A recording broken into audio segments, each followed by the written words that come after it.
අපිට කිව්වා මේ ගිය සතියේ මේ දේශනා මාලාව ආරම්භ කරන්න ප්‍රධානම හේතුව උනේ දේශනා මාලාව ආරම්භ කරන්න ප්‍රධානම හේතුව උනේ ප්‍රධානම හේතුව උනේ දෙවියන් වහන්සේගේ මඟ පෙන්වීම. අපි පෙන්තකොස්ත කාලයට යන්නට ප්‍රථමයෙන් අපි කරපු යාඥාවල් වලින් උන්වහන්සේ අපිට මඟ පෙන්වුවා සභාව සූදානම් කිරීමක් පිළිබඳව.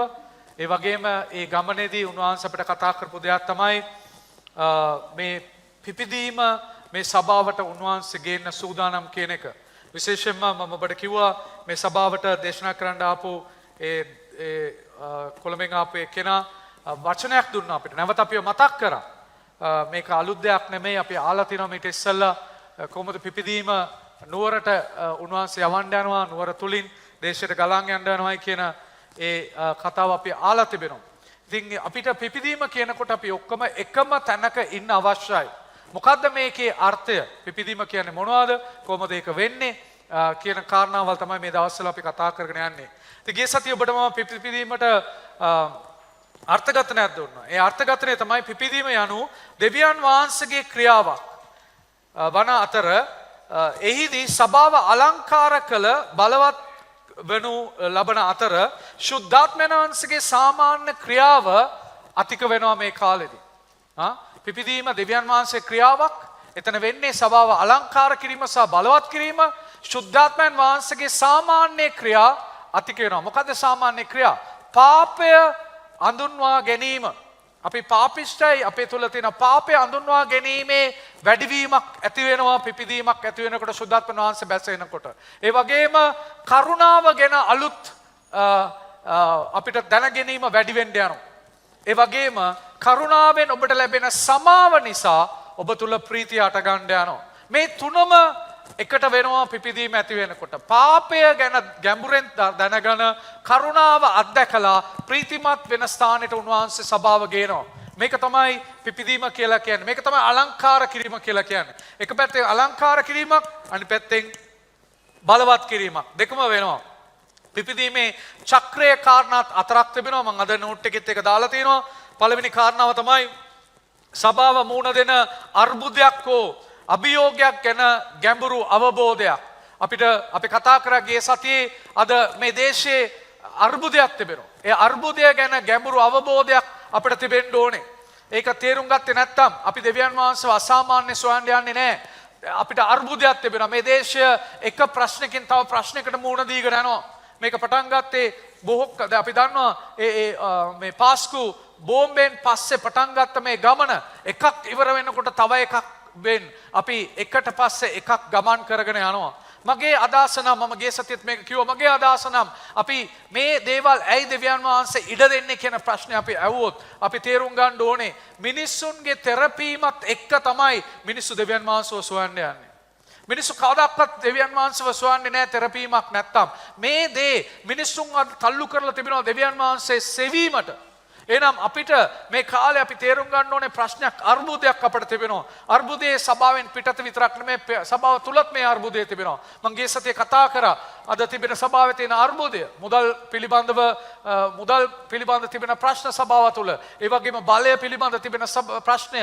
ඒ වගේම ලිංගික සම්බන්ධතාවල වලින් ඇති වෙලා තිබෙන ප්‍රශ්නය සභාවේ පිටතෙත් මේ දෙකම අපිට හැමතැනම දකින්න පුළුවන්. අපේ ආණ්ඩුවේ දකින්න පුළුවන්. ආගමික නායකයන් අතර අපිට මේක දකින්න පුළුවන්. සභාව තුලත් මේක දකින්න පුළුවන්. අපිට අර්බුදයක් තිබෙනවා. මේ අර්බුදය මොනවද කරන්න ඕනේ? අපිව තල්ලු කරන්න ඕනේ අසාමාන්‍ය සෙවීමකට. දෙවියන් වහන්සේව අසාමාන්‍ය සොයන තැනකට අපිව මේ අර්බුදය තල්ලු කරන්න ඕනේ. මම කියන කොඳුර ආගන්න. මේ පළවෙනි කාරණා දෙක අපිට දෙවියන් වහන්සේ කරන්න ඉඩ දීලා තිබෙනවා. එකක් තමයි අර්බුදය තේරුම් ගැනීම, ඒ වගේම අසාමාන්‍ය දෙවියන් වහන්සේ සෙවීම අපිට දීලා තිබෙන වගකීම. අපිට දෙවියන් වහන්සේගේ දරුවන් දෙවියන් වහන්සේ දන්න අය කරන්න ඕනේ කාරණා දෙක තමයි මේක.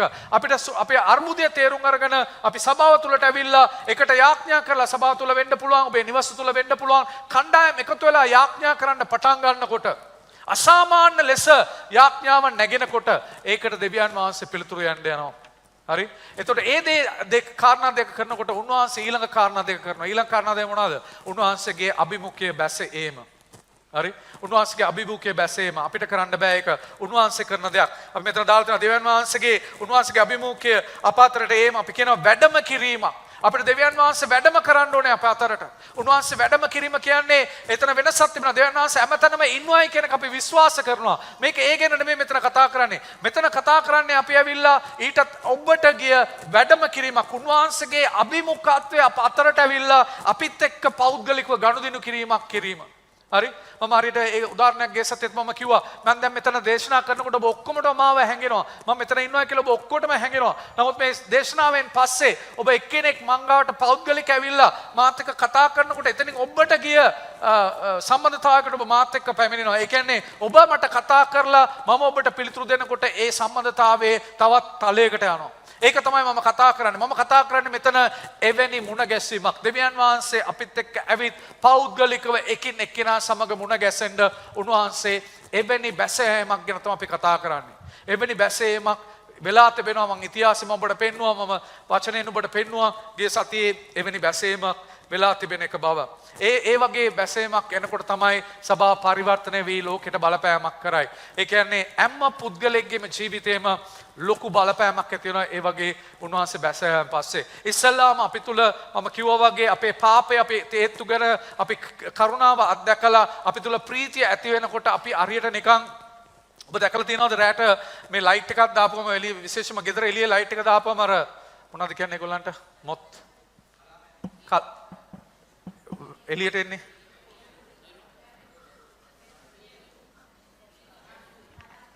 කලා මැදිරියෝ නෙමෙයි මම පල්ලේ ආගෙන එන්න ඕනේ කියලා දැන් ඔයගොල්ලෝ ඔක්කොම කියනවා මට තේරෙන්නේ නැහැ මොනවද කියලා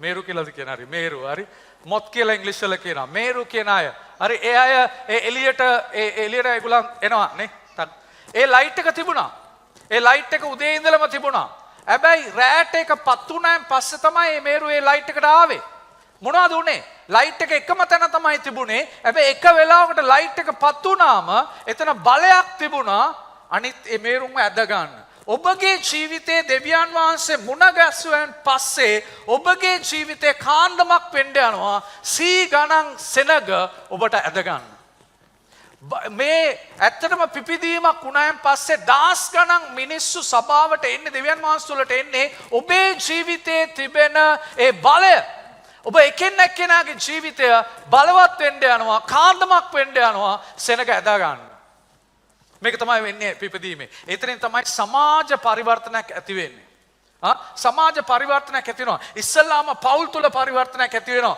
බොන මිනිස්සයා බොන එක නතර කරනවා සූදු සෙල්ලම් කරන මිනිස්සයා සූදුව නතර කරනවා අන්‍ය සම්බන්ධතාවවලින් ඉන්න අය ඒව අතාරිනවා ඒක පවුලට ලොකු ආශිර්වාදයක් වෙන්න යනවා. ඉතල බලන්න මුදල් වලින් කොච්චර පරිවර්තනයක්ද? මුදල් ඔක්කොම ගෙදරට එන්න යනවා. දරුවන්ට කොච්චර ප්‍රීතියක්ද අම්මයි තාත්තයි සතුටින් ඉන්නකොට පවුල් ශක්තිමත් වෙන්න යනවා. ඒ පමණක් නෙමෙයි. අපි දැක්කා ඉතිහාසයේ වෙච්ච මේ පිපිදීම් වල සමහරක් නගරවල තිබිච්ච බාර් ඔක්කොම වැසුණා. තිබිච්ච වැරදි දේවල් ඒම අඩු වෙලා ගියා. දෙවියන් වහන්සේ ලොකු බලපෑමක් ඇති කරනවා පිටතට ඒක පටන් ගන්න ඔබ තුලයි. ඔබ තුලට උන්වහන්සේ පැමිණිලා ඔබ තුලින් සමාජ පරිවර්තනයක් ඇති කරනවා. ඉතින් මේක තමයි පිපිදීමේ කාරණා අතර එහෙම නැත්නම් චක්‍රයේ තිබෙන කාරණා අතර. අපි තව එකක් ඉගෙන ගත්තා පිපිදීම අපට නිෂ්පාදනය කරන්න බෑ. පිපිදීම අපිට හදන්න බෑ. පිපිදීමක් අපට සැලසුම් කරන්න බෑ. අපිට ඒකට දිනයක් දාලා කියන්න බෑ මේ දවස්සේ පිපිදීම වෙයි කියලා. හැබැයි අපිට කරන්න පුළුවන් දෙයක් තියෙනවා. පිපිදීමේ අපේ කරන්න පුළුවන් දෙයක් තියෙනවා. ඒ කරන්න දේ යන්න ප්‍රථමයෙන් මම අපිට කියන්න අද දවසේ මම කතා කරන්න යන්නේ බාධක අඳුනා ගැනීම සහ ඉවත් වීම. ඒක තමයි අපිට කරන්න පුළුවන් එකම දේ. අපිට පිපිදීම හදන්න බෑ. පිපිදීමක් නිෂ්පාදනය කරන්න බෑ. පිපිදීමක් සලස්මක් දාන්න බෑ. හැබැයි පිපිදීමට තිබෙන බාධක අපට අයින් කරන්න පුළුවන්. ඉතින් මගේ විශාලම අදහස අද දවසේ මේක තමයි. අපට පිපිදීම නිර්මාණය කළ නොහැක. නමුත් දෙවියන් වහන්සේගේ කාර්ය අවහිර කරන බාධක කියන එක ලියා ගන්න එතන. බාධක ඉවත් කළ හැකිය. ඉවත් කළ හැකිය. අපිට පිපිදීම නිර්මාණය කළ නොහැක. නමුත් දෙවියන් වහන්සේගේ කාර්ය අවහිර කරන එහෙම නැත්නම් දෙවියන් වහන්සේගේ අභිමුඛයේ බැසීමට තිබෙන බාධක ඉවත් කළ හැකිය. බාධක ඉවත් කළ හැකිය. රයිට්? දැන් මේම මම ඔබට කියන්නම්. කාර් එලවන නැත්නම් වාහන ඕනම වාහනයක් එලවන කණ්ඩායම් දෙකක් ඉන්නවා. පළවෙනි කණ්ඩායම තමයි ඒගොල්ලන්ට දන්නේ එක දේ තමයි. වාහනය ස්ටාර්ට් කරන්න, ගියර් එක දාන්න, ක්ලච් එක බැලන්ස් කරලා කොහොම හරි වාහනේ ගෙනියන්න. බයික් එකක් වෙන්න පුළුවන්, ත්‍රිවිල් එකක් වෙන්න පුළුවන්, කාර් එකක් වෙන්න පුළුවන්. මේ කණ්ඩායමට දන්නේ වාහනේ එක තැන ඉඳලා තව තැනකට එලවන යන්න විතරයි දන්නේ. ඕනනම් පෙට්‍රල් නැත්නම් පෙට්‍රල් ටිකක් ගා ගන්න දන්නවා. එච්චර තමයි ඒගොල්ලන් දන්නේ. තවත් කණ්ඩායමක් ඉන්නවා. ඒගොල්ලන් වාහනේ එලවනවා විතරක් නෙමෙයි, වාහනේ සද්දයක් ආපු ගමන් ඒගොල්ලන් දන්නවා මේ සද්දයක් එනවා මේ වාහනේ. එහෙනම් මේ සද්දේ එන තැන කොයිද කියලා හොයාගෙන ඒ ප්‍රශ්නය කොහොම හරි ගරාජ් එකට ගිහලා ඉක්මනට විසඳ ගන්නවා. පළවෙනි කණ්ඩායම සද්දයක් ආවොත් ඒගොල්ලන් ගණන් ගන්නේ නැහැ. ඇයි ඒගොල්ලන්ට වැඩක් නැහැ, සද්දය අදාළ නැහැ. ඒගොල්ලන්ට වාහන යනවා නම් හරි. හරි? කවදාරි වාහනේ කැඩලා නතර වුණොත් පමණයි ඒගොල්ලන් ඒ ගැන මොනවා හරි කරන්නේ. එතනක ඒගොල්ලන් මුකුත් කරන්නේ නැහැ. ඒගොල්ලන් ඔය වාහනේ එලවනවා. හැබැයි දෙවනි කණ්ඩායමේ අය ඒගොල්ලන්ට සද්දයක් ඇහුනොත් ඒගොල්ලන් දන්නවා වාහනේ ප්‍රශ්නයක් තියෙනවා. ඒක ටක් ගාලා වාහනේ සද්දේ කොයිද එන්නේ කියලා බලලා ඒක හොයලා බලලා ගරාජ් එකට ගිහිල්ලා ඒක හදාගෙන ඒගොල්ලන් දන්නවා මේක අඩු මුදලකින් කරගන්න පුළුවන් අපි දැම්ම ගියොත් එහෙම නැතුව මේකත් එක්ක අපි දිව්වොත් පසු කාලිනිකව අපිට මේක අධික මුදලක් වියදම් කරන්න වෙයි මේක හදාගත්තේ නැත්තම් නේද? එහෙම හිතන කණ්ඩායම් මේ කණ්ඩායම් දෙකක්. හරි? සභාව තුලට ඉන්න අයගෙනුත් මෙවැනි කණ්ඩායම් දෙකක් ඉන්නවා. සභාව තුල ඉන්න සමහරක් අය කියනවා සභාවේ ප්‍රශ්නයක් තියෙනවා. හැම කෙනාම කියනවා සභාවේ ප්‍රශ්නයක් තියෙනවා. එක කණ්ඩායමක් කියනවා සභාවේ ප්‍රශ්නයක් තිබෙනවා. හැබැයි ප්‍රශ්නේ කොයිද තියෙන්නේ කියලා ඒගොල්ලන් දන්නේ නැහැ. හැබැයි තව කණ්ඩායමක් කියන්න පුළුවන් මම කැමති මේ කණ්ඩායමට අයිති වෙනවා නම් ඔක්කොබලාම සභාවේ ප්‍රශ්නයක් තිබෙනවා මම දන්නවා කොයිද ප්‍රශ්නේ තියෙන්නේ කියලා. අද මම ඔබට උගන්වන්න යන බාධක පහ සභාව තුල තිබුණොත් දෙවියන් වහන්සේට පිපිදීමක් ගේන්න බෑ.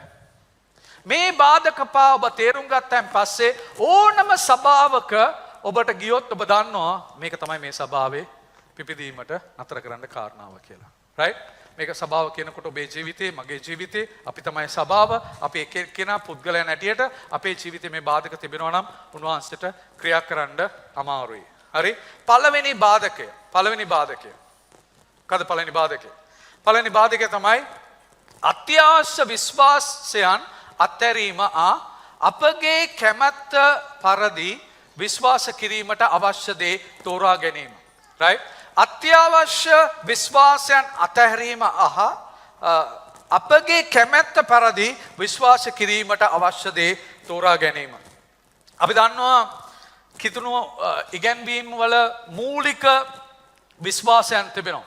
නමුත් අද අපි දකින දේ තමයි මිනිස්සු ඒගොල්ලන්ට ඕන දේ ඒගොල්ලන් තෝරගන්නවා.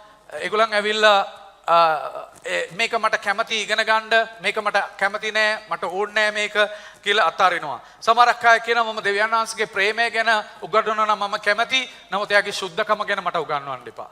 සමහරක් අය කියනවා මට යේසුස් වහන්සේ ගැන ඉගෙන ගන්න කැමති, නමුත් ඒ පසුතැවිලි වීම ගැන නම් උගන්වන්න එපා. සමහරක් අය කියනවා මට ස්වර්ගය ගැන කතා කරනවට කමක් නෑ, නමුත් විනිශ්චය ගැන කතා කරන්න එපා. මේම අපි තෝරගන්නවා ඉගෙනවීම. අපිට ඕන ඉගෙනවීම අපි තෝරගන්නවා. හැබැයි අපිට තිබෙනවා අපි පිපිදීමක් දකින්න ඕනේ නම් අපිට අවශ්‍ය කරන මූලික ඉගෙනවීම් පාක් අපි පැහැදිලිව දැනගන්න ඕනේ. මූලික ඉගෙනවීම් පා තමයි මම මේ කොලේ දාලා තිබෙන්නේ. හරි, ඔබට නෝට් එකේ දාලා තියෙන මූලික ඉගෙනවීම් පා.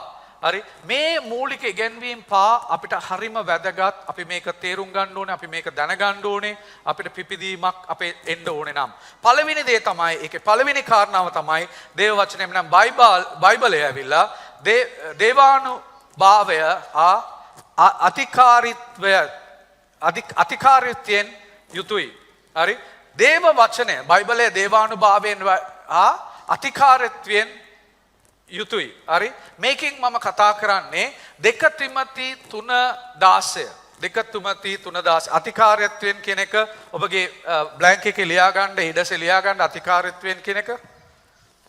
හරි, අධිකාරීත්වයෙන්. හරි, අපි 2 තිමොති 3:16 කියවමු. කියවන්න 2 තිමොති 3:16. දෙවියන් වහන්සේගේ මනුෂ්‍යයා සම්පූර්ණව සියලු යහපත් ක්‍රියාවලට සූදානම් සිටින පිණිස. 2 තිමොති 3:16. දෙවියන් වහන්සේගේ මනුෂ්‍යයා සම්පූර්ණව සියලු යහපත් ක්‍රියාවලට සූදානම්ව සිටින පිණිස. එච්චරද තියෙන්නේ? හරිද ඒක? 17 එතන නෑ ඒ කියන්නේ. හරි. එතන තියෙනවා 17 වෙනි පදයේ මම හිතන්නේ සිංහල එකේ තියෙන්නේ. උන්වහන්සේගේ වචනය අපි දකිනවා එතන දේවානුභාවය සහ ඒක උගන්වන්න කෙනෙක්ව නිවැරදි කරන්න ඒ වගේම ධර්මිෂ්ඨකමේ පුහුණු කරන්න උන්වහන්සේගේ වචනේ පාවිච්චි වෙනවායි කියලා තිබෙනවා. රයිට්? ඒ කියන්නේ දේව වචනය තමයි අපි පාවිච්චි කරන්නේ උගන්වන්න එක්කෙනෙක්ව නිවැරදි කරන්න ඒ වගේම ධර්මිෂ්ඨකමේ පුහුණු වෙන්න. එහෙනම් දේව වචනය ඊටමත් වැදගත්. දේව වචනය තමයි දේවානුභාවයෙන් සහ අධිකාරීත්වය අපිට තිබෙන්නේ. අපිට එතනින් එයාට අධිකාරීත්වයක් නැහැ. කිසිම දෙයක් අපිට එතනින් එයාට ගේන්න බෑ කාටවත්. මේක ඊටමත් වැදගත් සත්‍යතාවයක්. අද සමහරක් සභාවල් වල සමහරක් පූජකවරු කියනවා දෙවියන් වහන්සේගේ එලිදරව්ව බයිබලයට ඔබට ගිහිල්ලා අදත් දෙවියන් වහන්සේ එලිදරව් කරගෙන ඉන්නවයි කියලා ඒගොල්ලන් ඉගැන්වීම් ගේනවා. මේ ලංකාවෙත් ඒ වගේ සභාවල් තියෙනවා. රයිට්? ඒ කියන්නේ බයිබලයට පිටතට ගොස් දෙවියන් වහන්සේ තාමත් එලිදරව් ගේනවා කියන ඉගැන්වීම අද ගොඩාක් පැතිරලා තිබෙනවා. හොඳට ආගන්න. සභාව මම කියන එක හොඳට ආගන්න. අපි විශ්වාස කරන දේ මේක තමයි. දෙවියන් වහන්සේගේ එලිදරව්ව බයිබලයට පමණක් සීමා වෙලා තිබෙනවා. බයිබලෙන් පිටත උන්වහන්සේගේ එලිදරව්වක් නැහැ. පොත් 66ක් උන්වහන්සේ අපට දීලා තිබෙනවා. ඒකේ උන්වහන්සේ සියලු එලිදරව් අපට දීලා අවසන්. කාට හරි එලිදරව්වක් තියෙනවා නම් ඒ එලිදරව්ව දේව වචනයට එකඟ නොවේ නම් එය දෙවියන් වහන්සේගේ එලිදරව්ව නොවේ. මේකයි විශ්වාස කිරීම. මේක හරි වැදගත්. ඔබ අල්ලගන්න ඕනේ. ඇයි කිව්වොත් අද බොහෝ අය සමහරක් ප්‍රසිද්ධ සභාවල් වල පාලකවරු දාස් ගණන් සෙනගින්න සභාවල් වල පාලකවරු පවා ඒ වචනෙන් එයාට ගිහිල්ලා ඒගොල්ලන් කියනවා දෙවියන් වහන්සේ අද ඒගොල්ලන්ට එලිදරව් කරමින් සිටනවායි කියලා ඉගැන්වීම් අද ගෙනවිත් ඒගොල්ලන් සභාවට එකතු කරමින් සිටිනවා. මේක හරි භයානක දෙයක්. මේක හරි භයානක දෙයක්. ඉතින් පළවෙනි දේ තමයි දෙවියන් වහන්සේගේ වචනේ අධිකාරීත්වය කියන ආධිකාරීත්වය කියලා කියනකොට අපි කියනවා ඒ වචනෙන් පිටත අපි කිසිම දෙයක් අපි පිළිගන්නේ නැහැ. ඔබගේ විශ්වාසය මේක විය යුතුයි. වචනය තුල නැත්තම් ඒක අපි දෙවියන් වහන්සේගේ නෙමෙයි. දෙවියන් වහන්සේගේ කියන ඕනම දෙයක් දේව වචනයට එකඟ වෙන්න ඕනේ. කවුරු හරි කෙනෙක් ඇවිල්ලාට මොනාර කිව්වොත් ඔබ ඉස්සෙල්ලාම අහන්න ඕනේ තමයි දේව වචනේ කොයිද ඔක කියලා තියෙන කියලා මට කියන්න පුළුවන්ද? බය නැතුව අහන්න. වචනේ නැත්තම් අපි ඒක පිළිගන්නේ නැහැ. මේක තමයි අපේ පළවෙනි විශ්වාසය. වචනය අපි ਸਰව සම්පූර්ණම වචනය තුල අපි ඉන්නවා. දෙවියන් වහන්සේගේ වචනය කියන එක පොත් 61කට සීමා වෙලා තිබෙනවා. ඒ වචනය විතරයි අපි විශ්වාස කරන්නේ වචනේ තියෙන කාරණාවල් විතරයි.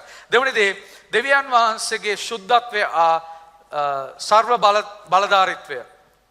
යෙසායා 6:33 යෙසායා 6:33 sorry 6:3 කියවන්න.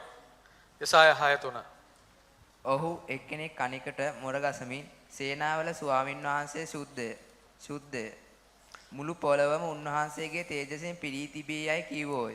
අපි එතන කියන සේනාවේ දෙවියන් වහන්සේ ස්වාමින් වහන්සේ සුද්ධයි. උන්වහන්සේ සුද්ධ වූ දෙවියන් වහන්සේ කෙනෙක්. උන්වහන්සේට ආරම්භයක් අවසානයක් නැත. උන්වහන්සේ ඒ වගේම පුද්ගලික භාවයක් තිබෙන කෙනෙක්. උන්වහන්සේගේ සුද්ධකම නිසා උන්වහන්සේගේ සෙනගගෙන් උන්වහන්සේ ධර්මිෂ්ඨකම බලාපොරොත්තු වෙනවා අපේ පැත්තෙන්. උන්වහන්සේ ධර්මිෂ්ඨකම බලාපොරොත්තු වෙන නිසා තමයි නීතිය අපට දීලා තිබෙන්නේ. නීති පොතේ අපිට පෙන්නනවා ඒ නීතිය තුලින් අපිව සංසන්දනය කරලා බලනකොට අපි කොච්චරක් උන්වහන්සේගේ බලාපොරොත්තුවෙන් අයිමි වෙලා තිබෙනවද? ඒ සුද්ධකම අපේ නැති වෙලා තියෙනවද කියලා අපිට දකින්නට පුළුවන්. මේ දෙවියන් වහන්සේ කියලා මෙතන කතා කරන්නේ ත්‍රිත්වයේ පළවෙනි කෙනා. එයා අපි එයාට කියනවා පියාණන් කියලා අපි එයාට ආමන්ත්‍රණය කරනවා. මේ දෙවියන් වහන්සේ තමයි මේ සුද්ධ දෙවියන් වහන්සේ. සියලු ਸਰව බලධාරී සියල්ල මවල පාලනය කරන දෙවියන් වහන්සේ. එය ත්‍රිත්වයේ ප්‍රථම කෙනා. තුන්වෙනි කාරණාව තමයි යේසුස් වහන්සේ සම්පූර්ණයෙන්ම දෙවියන් වහන්සේ වන අතර අපගේ පාප වෙනුවෙන් මැරුණා. මැරුණු ඒ කියන්නේ ඒකට ලියා ගන්න මැරුණුසේක ලියා ගන්න ඔබ ඊඩසේ මැරුණුසේක right. අපි මෙතන බලනවා යේසුස් වහන්සේ ඇවිල්ලා මේ දේවදූතයෙක් නෙමෙයි. යේසුස් වහන්සේ දෙවියන් වහන්සේගේම පුත්‍රයා. ත්‍රිත්වයේ දෙවනි කෙනා තමයි යේසුස් වහන්සේ. ත්‍රිත්වයේ දෙවනි කෙනා යේසුස් වහන්සේ. උන්වහන්සේ මේ ලෝකෙට බැස ඇවිත් මනුෂ්‍ය ස්වරූපයක් ගත්තා. උන්වහන්සේ පමණයි දෙවියන් වහන්සේගේ නීති සියල්ලටම යටත් වී සුද්ධ වූ ජීවිතයක් ගත කරපු එකම පුද්ගලයා උන්වහන්සේ. කිසිම නීතියක් නොකඩ උන්වහන්සේ කුරුසේ මැරුණේ අපගේ පාපයට මිලය ගෙවන පිණිසයි. උන්වහන්සේ සුද්ධ වූ ජීවිතයක් ජීවත් වෙච්ච නිසා ඒ රෙකෝඩ් එක උන්වහන්සේ කරපු දේ අපට අද ධර්මිෂ්ඨ කෙනෙක් ඇටියට දෙවියන් වහන්සේ පිළිගන්න ඔහුගේ ජීවිතයේ මරණය උන්වහන්සේ පාවිච්චි කරලා තිබෙනවා. 1 කොරින්ති 15:3 මේම කියනවා. 1 කොරින්ති 15:3 ඉතින් මාත් ලබාගත් දේ සියල්ලට පළමුවෙන් නුඹලාට බාර දුන්නෙමි. එනම් ලියවිලි වල ප්‍රකාරයට අප පව් නිසා ක්‍රිස්තුස් වහන්සේ මැරුණු බව. ලියවිල්ල ප්‍රකාරයට අපේ පව් නිසා ක්‍රිස්තුස් වහන්සේ මැරුණු බවත්. උන්වහන්සේ මැරුණේ අපේ පාපයට. මේක ඉතාමත් වැදගත්. උන්වහන්සේගේ මරණය අපේ පාපය. ඒ වගේම 2 කොරින්ති 5:21 මේම කියනවා. අප උන්වහන්සේ තුල දෙවියන් වහන්සේගේ ධර්මිෂ්ඨකම වන පිණිස පාපයක් නොදත්තා වූ උන්වහන්සේ අප වෙනුවට පාපය වෙන්නට දෙවියන් වහන්සේ සැලසූසේක. අපි උන්වහන්සේ තුල, ඒ කියන්නේ අපි පියාණන් වහන්සේ තුල, අපි දෙවියන් වහන්සේ තුල ඉස්සෙල්ලා කතා කරපු දෙවියන් වහන්සේ, ඒ සුද්ධ දෙවියන් වහන්සේ, ඒ සුද්ධ පියාණන් වහන්සේ තුල අපි ධර්මිෂ්ඨ වෙන පිණිස පාපයක් නොදනුත් උන්වහන්සේ, කවුද පාපයක් නොදනුත් උන්වහන්සේ? යේසුස් වහන්සේ. පාපයක් නොදනුත් යේසුස් වහන්සේ අපි වෙනුවට පාපයක් වෙන්නට දෙවියන් වහන්සේ, අර සුද්ධ දෙවියන් වහන්සේ සැලසූසේක. පැහැදිලිද? 2 කොරින්ති 5:21 ඒක තමයි කියන්නේ. 2 කොරින්ති 5:21. හරි? ඒ කියන්නේ ඔබගේ මගේ මිලය ගන්න පිණිස යේසුස් වහන්සේව පියාණන් වහන්සේ අපේ දෙවියන් වහන්සේ පාපයක් වෙන්න සැලසුවා. මේක තමයි අපි විශ්වාස කරන දේ. තුන්වෙනි කාරණාව යේසුස් වහන්සේ ගැන. ඊට පස්සේ හතරවෙනි කාරණාව අපි විශ්වාස කරනවා ශුද්ධාත්මයන් වහන්සේ ක්‍රිස්තුස් වහන්සේගේ ක්‍රියාව අපට අදාළ කරයි. උන්වහන්සේ කරන්නේ, ශුද්ධාත්මයන් වහන්සේ කරන්නේ ක්‍රිස්තුස් වහන්සේගේ ක්‍රියාව අපි තුලට අදාළ කරන එක. යෝහන් 16:13 මෙහෙම කියනවා. එසේවි නමුත් උන්වහන්සේ එනම් සැබෑකමේ ආත්මයන්න් වහන්සේ ආකල උන්වහන්සේ මුළු සත්‍ය කරා නුඹලාට මඟ පෙන්වන සේක. මක් නිසාද උන්වහන්සේ තමන්ගේ උපදවා කතා නොකර උන්වහන්සේ අසන දේ කියා පැමිණෙන්නට තිබෙන දේ නුඹලාට ප්‍රශංසා කරන සේක. ශුද්ධාත්මයන් වහන්සේ මෙතන උන්වහන්සේ කියනවා කියනකොට අපිට පළවෙනිම දේ තමයි ශුද්ධාත්මයන් වහන්සේ පුද්ගලෙක්. උන්වහන්සේ ත්‍රිත්වයේ තුන්වෙනි පුද්ගලයා. යේසුස් වහන්සේ ත්‍රිත්වයේ දෙවෙනි පුද්ගලයා. ත්‍රිත්වයේ තුන්වෙනි පුද්ගලයා ශුද්ධාත්මයන් වහන්සේ. උන්වහන්සේ මේ ලෝකෙට ආවේ ඇයි? යේසුස් වහන්සේගේ ඉගැන්වීම් අප තුලට අදාළ කරන පිණිස, අපි තුලට අදාළ කරන පිණිස. උන්වහන්සේ එනම් සැබෑ ආත්මයන් වහන්සේ ආකල උන්වහන්සේ මුළු සත්‍යතාවය කරා නුඹලව මඟ පෙන්වනවා. මේ සත්‍යතාවය මොනවද? උන්වහන්සේගේ දේවල් නෙමෙයි. මේක මීට ඉස්සෙල්ලා යේසුස් වහන්සේගේ සත්‍යතාවය. යේසුස් වහන්සේ කරපු දේ අපිට අපේ හදවතට අදාළ කරන එක තමයි ශුද්ධාත්ම වහන්සේ කරන්නේ. දැන් මම කියන එක හොඳට අහගන්න. පියාණන් වහන්සේ සැලසුම් කරනවා. යේසුස් වහන්සේ ඒ සැලසුම ඉෂ්ට කරනවා. ශුද්ධාත්මයන් වහන්සේ ඒ යේසුස් වහන්සේ කරපු දේ අපේ හදවතට අදාළ කරනවා. මේක තමයි ත්‍රිත්වයේ ක්‍රියා කරන විදිය. පියාණන් වහන්සේ සැලසුම් කරනවා. එයා තමයි අපිව ඒ සැලසුම් කරේ පාපයෙන් අපිව මුදාගන්නේ කියන එක පියාණන් වහන්සේගේ සැලැස්ම. ඒ සැලැස්ම ක්‍රියාවට දැම්මේ කවුද? යේසුස් වහන්සේ. ඒක ක්‍රියාවට දැම්මා. ඒ ක්‍රියාවට දාපු දේ අපේ හදවතට අදාළ කරන්නේ කවුද? ශුද්ධාත්මයන් වහන්සේ. අපට තේරෙනවාද ත්‍රිත්වයේ තුන්දෙනා ක්‍රියා කරන විදිය? මේක හරි වැදගත් අපිට. මේක හරි වැදගත් මේ උදෑස, right? අපි තේරුම් ගන්න ඕනේ ත්‍රිත්වයේ ඒ දෙවියන් වහන්සේ ත්‍රිත්වයේ ක්‍රියා කරන හැටි අපිට ඉතාමත් වැදගත්, right? සමහරක් ඔබ යේසුස් වහන්සේව ඔබ වෙනුවෙන් මැරලා තිබෙනවා කියලා අවුරුදු 30ක් 20ක් 30ක් සමහරකට 10ක් ඔබ ගොඩක් කල් ආලා ඇති. හැබැයි එක දවසක් මේ සත්‍යතාවය ඔබේ හදවතට කාවැදුනා. එක දවසක් ඔබට තේරුම් ගන්න පුළුවන් වුණා මං වගේ පාපිෂ්ඨ මිනිස්සෙක්, මං වගේ මෙච්චර අකුසල් මිනිස්සෙක්ට මගේ පාපය අරගෙන යේසුස් වහන්සේ කුරුසේදී ඒ සුද්ධ වූ යේසුස් වහන්සේ මං වෙනුවෙන් මරණයි කියලා එක දවසක් එක මොහොතක් වෙන්න ඇති ඔබගේ හදවතට ඒක කාවැදිලා ඔබ එදා යේසුස් වහන්සේ ඔබට ලස්සන වෙන්න පටන් ගත්තා. සමහරක් අයට මේ අත්දැකීම වෙලා තිබෙනවා. මොනවද දන්නවද ඒ උනේ? ඔබ සත්‍යතාවේ දැනන් හිටියා. හැබැයි ඒ දවසේ තමයි ශුද්ධාත්මයන් වහන්සේගේ ක්‍රියාව ඔබගේ හදවත තුල වෙලා ඔබට දැන් ඒක අදාළ වුණා. ඒක ඔබට දැන් තේරුණා. ඒක ඔබ දැක්කා ලයිට් එකක් පත් වුණා එදා.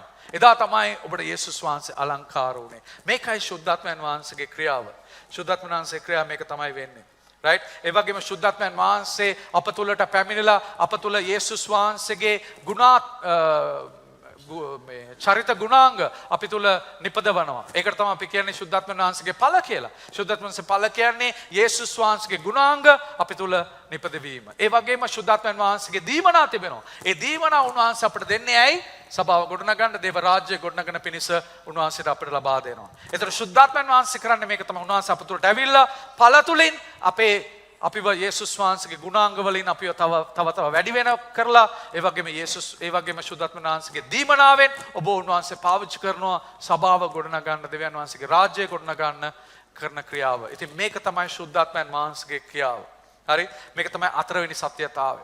අපි තේරුම් ගන්න ඕන හතරවෙනි සත්‍යතාවය. පළවෙනි සත්‍යතාවය මොනවාද? දේව වචනේ. දෙවියන් වහන්සේගේ වචනේ මොනවාද? දේව අනුභවය සහ අධිකාර වෙත්විය යුතුයි. ඒකයි පළවෙනි එක. දෙවෙනි එක මොනවාද? දෙවියන් වහන්සේ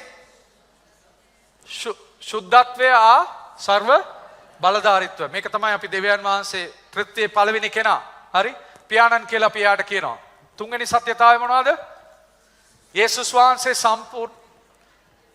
සම්පූර්ණයෙන් දෙවියන් වහන්සේ වන අතර අපගේ පාපය වෙනුවෙන් මැරුණුසේක. හතරවෙනි සත්‍යතාවය මොනවාද? ශුද්ධාත්මයන් වහන්සේ ක්‍රිස්තුස් වහන්සේගේ ක්‍රියාව අපට අදාළ කරයි. පස්වෙනි කාරණාව හරිම වැදගත් මේක. පස්වෙනි කාරණාව. ඒ පස්වෙනි කාරණාව කියනවා අපි ගැලවෙන්නේ යහපත් ක්‍රියාවල් වලින් නොවේ ඇදහිල්ලෙන් පමණයි. අපි ගැලවෙන්නේ යහපත් ක්‍රියාවල් වලින් නොවේ ඇදහිල්ලෙන් පමණයි. ඇදහිල්ල කියන එක ලියා ගන්න. ඇදහිල්ල කියන එක ලියා ගන්න. ඇදහිල්ලෙන් පමණයි. right? මේක ඉතාමත් වැදගත් සත්‍යතාවයක්. right? පියාණන් වහන්සේ යේසුස් වහන්සේ ශුද්ධාත්මයන් වහන්සේ කරපු දේ අපි කොහොමද ලබා ගන්නේ? එකම විදියයි තියෙන, වෙන කිසිම විදියක් නැහැ. පියාණන් වහන්සේ යේසුස් වහන්සේ ශුද්ධාත්මයන් වහන්සේගේ ආශිර්වාද අපිට ලබා ගන්න එකම විදියයි තියෙන. ඒ විදිය මොනවද? අයියෙන් කියන්නේ මොකක්ද ඒ විදිය? ඇදහිල්ලට පමණයි මේ දේ ලබා ගන්න පුළුවන්. යේසුස් වහන්සේ ඔබ වෙනුවෙන් කුරුසේ මැරුණා. ඔබගේ පාපය ගත්තා. ඔබව පාපේ නිදාස් කරලා අද ඔබව ධර්මිෂ්ඨ කරලා තිබෙනවායි කියන එක ඔබ ලබා ගන්න කෙසේද? බලන්න එපීසි පොතේ දෙවනි පරිච්ඡේදයේ 8 වෙනි පදය සහ 9 වෙනි පදය මොනවද කියන්නේ කියලා බලන්න. මක්නිසාද ඇදහිල්ල කරුණු කොටගෙන ඒ අනුග්‍රහයෙන් නුබලා ගැලවී සිටින්නා වූ. නුබලා ගැලවිලා සිටින්නේ කොහමද? ඇදහිල්ල කරුණු කොටගෙන, වෙන කිසිම දෙයක් නෙමෙයි. බලන්න ඊට පස්සේ පවුල් දන්නවා මේක කිව්වත් හරි ඔයගලන්ට ඒක තේරෙන්න යන්නේ නැහැ. ඒ නිසා එයා එතනින් නතර කරේ නැහැ. ඊටු ටිකත් එයා කියනවා. කියන්න පුතා. ඒ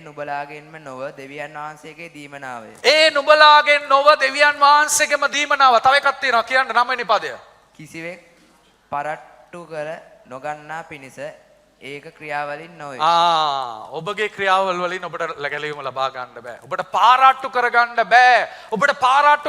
බෑ. ඔබ ගැලුණායි කියලා. ඇයි? ඔබගේ ක්‍රියාවෙන් නෙමෙයි ඔබ ගැලුනේ.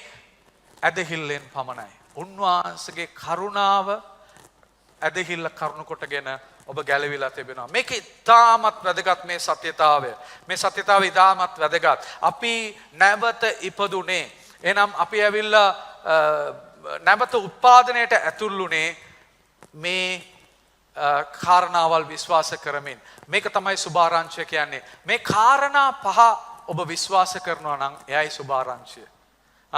දෙවියන් වහන්සේගේ වචනය, අධිකාරීත්වය, දෙවියන් වහන්සේ ශුද්ධයි, දෙවියන් වහන්සේගේ ශුද්ධකම, සර්ව බලධාරීත්වය, යේසුස් වහන්සේගේ සම්පූර්ණම දෙවියන් වහන්සේ වෙන අතර අපගේ ගැලවුම්කාරය, අපේ පාපය වෙනුවෙන් මැරුණා. ශුද්ධාත්මයන් වහන්සේ ක්‍රිස්තුස් වහන්සේගේ ක්‍රියාව අපට අදාළ කරනවා.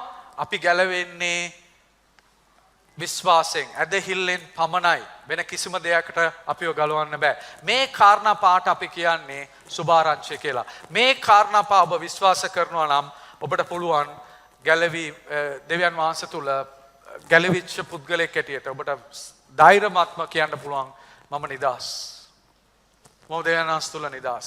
දැන් ඔබට මම මේකත් කියන්න ඕනේ. සමහර කාලට මිනිස්සු ආනවා කිතුණු සභාවල් ඇයි මෙච්චර වෙන් වෙලා ඉන්නේ? බලන්නකෝ සභා ඩිනොමිනේෂන්ස් මොනවද කියන්නේ? නිකායන් කොච්චරක් තියෙනවද කියලා බලන්නකෝ. නිකායන් කොච්චරක් තියෙනවද කියලා බලන්නකෝ කියලා අහනවනේ ඔයගොල්ලන්ගෙන්. එතකොට අපිට කියන්න දෙයක්වත් නැහැ නේ. ඇත්තනේ කතාවනේ. නිකායන් තියෙනවා බර ගානක් 10 ගානක් තියෙනවා. හරි? හැබැයි මම ඔයාලට අද ඉඳලා කියන්න පිළිතුරක් කියලා දෙන්නම්.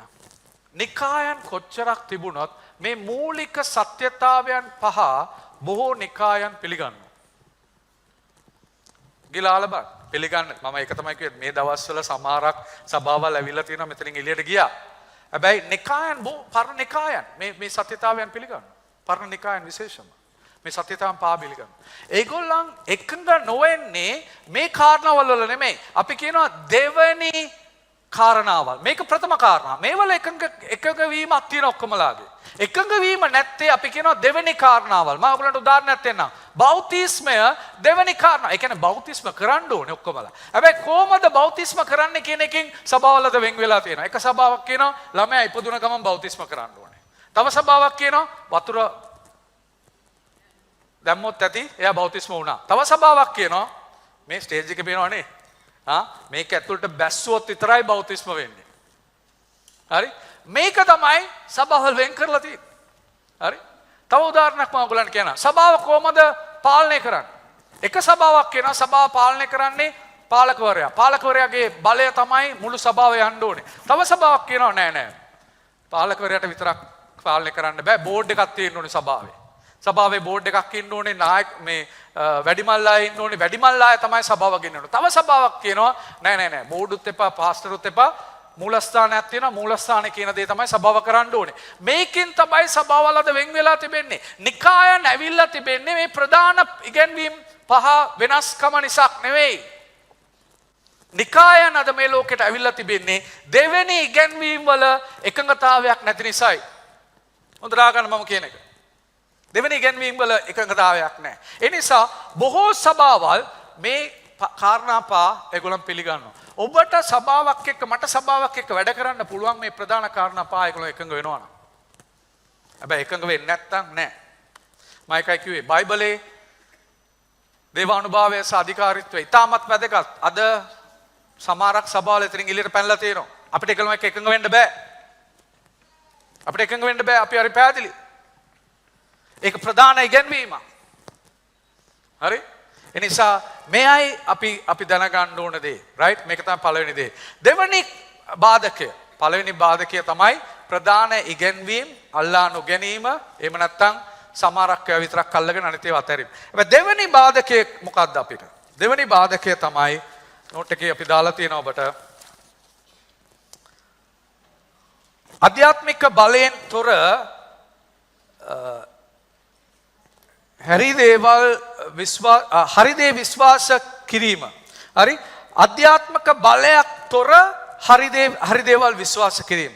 මේක මම මෙතන කතා කරන්නේ මේක තමයි.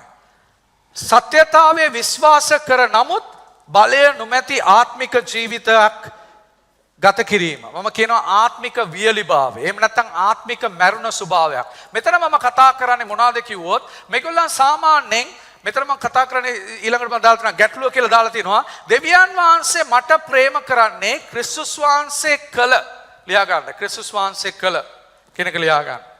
දේ නිසා නොව මගේ යාපත් ක්‍රියාවන් නිසයි. මගේ යාපත් ක්‍රියාවන් නිසයි කෙනෙක් ලියා ගන්න. කොහොමද මේ මූලික ඉගැන්වීම අපි පිළිගත්තත් අපේ ජීවිතේ බලය නැහැ. ආත්මික බලය නැහැ. කොහොමද ඒක වෙන්නේ? ඒක වෙන්න විදිය තමයි මේක. මම ඔබට කිව්වා පියාණන් වහන්සේ සලසුම් කරනවා යේසුස් වහන්සේ ඒක ක්‍රියාවට දමනවා සුද්ධාත්ම වහන්සේක අපේ හදවතට අදාළ කරනවා.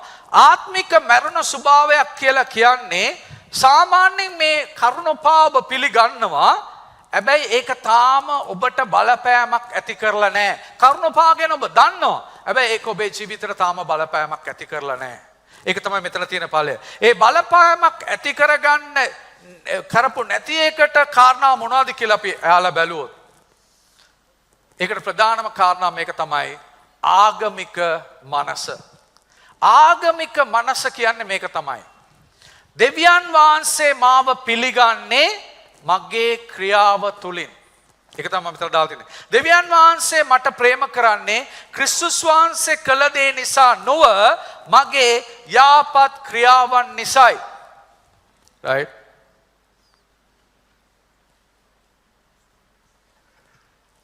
දැන් මම මේ මොකෙන් ප්‍රශ්නයක් අහන්නම්. අද දෙවියන් වහන්සේ ඔබගෙන් ඇහුවොත් මේ වගේ ප්‍රශ්නයක්. ඇයි මම ඔබව පිළිගත්ත යුත්තේ? කියන්න මං ඇයි ඔබව පිළිගත්ත යුත්තේ කියලා. ඔබ දෙන පිළිතුර මොනවාද? අද රැට දෙවියන් වහන්සේවත් එක්ක මුණ ගැසිලා ඔයාගෙන් ආනවා මගේ පුතා මගේ දුව මට කියන්න ඇයි ඔයා මම පිළිගන්න ඕනේ කියලා ප්‍රශ්න ඇහුවොත් ඔයා දෙන පිළිතුර මොනවාද? ඔයා කියනද ස්වාමීනි මං අවුරුදු 20ක් 30ක් ඔයාට සේවය කරලා තියෙනවා ඒ නිසා මම පිළිගන්න ඕනේ. නැත්නම් ඔයා කියනවාද ස්වාමීනි මම හැම මාසෙම පඩිය ගත්ත ගමන් දසයෙන් කොටස වෙන් කරලා ඔයාට දීලා තියෙනවා ඒ නිසා ඔබ මාව පිළිගන්න ඕනේ. නැත්නම් ඔබ කියනවාද ස්වාමීනි මම සභාවේ ඉරිදා නොකඩවා මම සභාවට ඇවිල්ලා තියෙනවා ඒ නිසා ඔබ මාව පිළිගන්න ඕනේ. එහෙම නැත්නම් ඔබ කියනවාද ස්වාමීනි මම ඔබ නිසා ගොඩාක් දේවල් පූජා කරගෙන තිබෙනවා. ස්වාමීනි මගේ රස්සාව නැති වුණේ ඔබ නිසායි. ඔබට අකමැති නිසා මම රස්සාව නැති කරගත්තා. ඒ විතරක් නෙමෙයි මම බඳින්න යනකොට බඳින්න යන කෙනා ඇවිල්ලා දෙවියන් වහන්සේ දන්නේ නැති කෙනා එක්ක ඉන්නවා ඉඳලා පූජකවරයා කිව්වා මේ දෙවියන් වහන්සේ දන්නේ නැති කෙනෙක් එක්ක සම්බන්ධතාවය තියාගන්න එපායි කියලා මම එයාව අතහැරලා අද මම තාම තනියෙන් ඉන්නේ ඔබ නිසායි ස්වාමීනි. ඒ නිසා මාව ඔබ පිළිගන්න ඕනේ. එහෙම කියනවද? තරුණයා නිනා වෙන එක මට එනවා. නේ?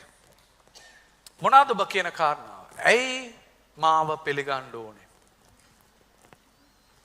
මේ ඔක්කොම යහපත් ක්‍රියා මේව කරලා තියෙනවා නම් දෙවියන් වහන්සේ ඔබ ගැන සතුටු වෙනවා. මම කියන එක හොඳට ආගන්න. මේ දේවල් නෙමෙයි දෙවියන් වහන්සේ ඔබව පිළිගන්න කාරණාව. ඔබව දෙවියන් වහන්සේ පිළිගන්න එකම කාරණාවයි තියෙන්නේ. ඒ කාරණාව මොනවද? කවුරුද කියන්නේ? එක කාරණාවක් මොනවද? මොකද ඒ කාරණාව? මොකද ඒ කාරණාව? ඔබ ඇයි දෙවියන් වහන්සේ පිළිගන්නේ?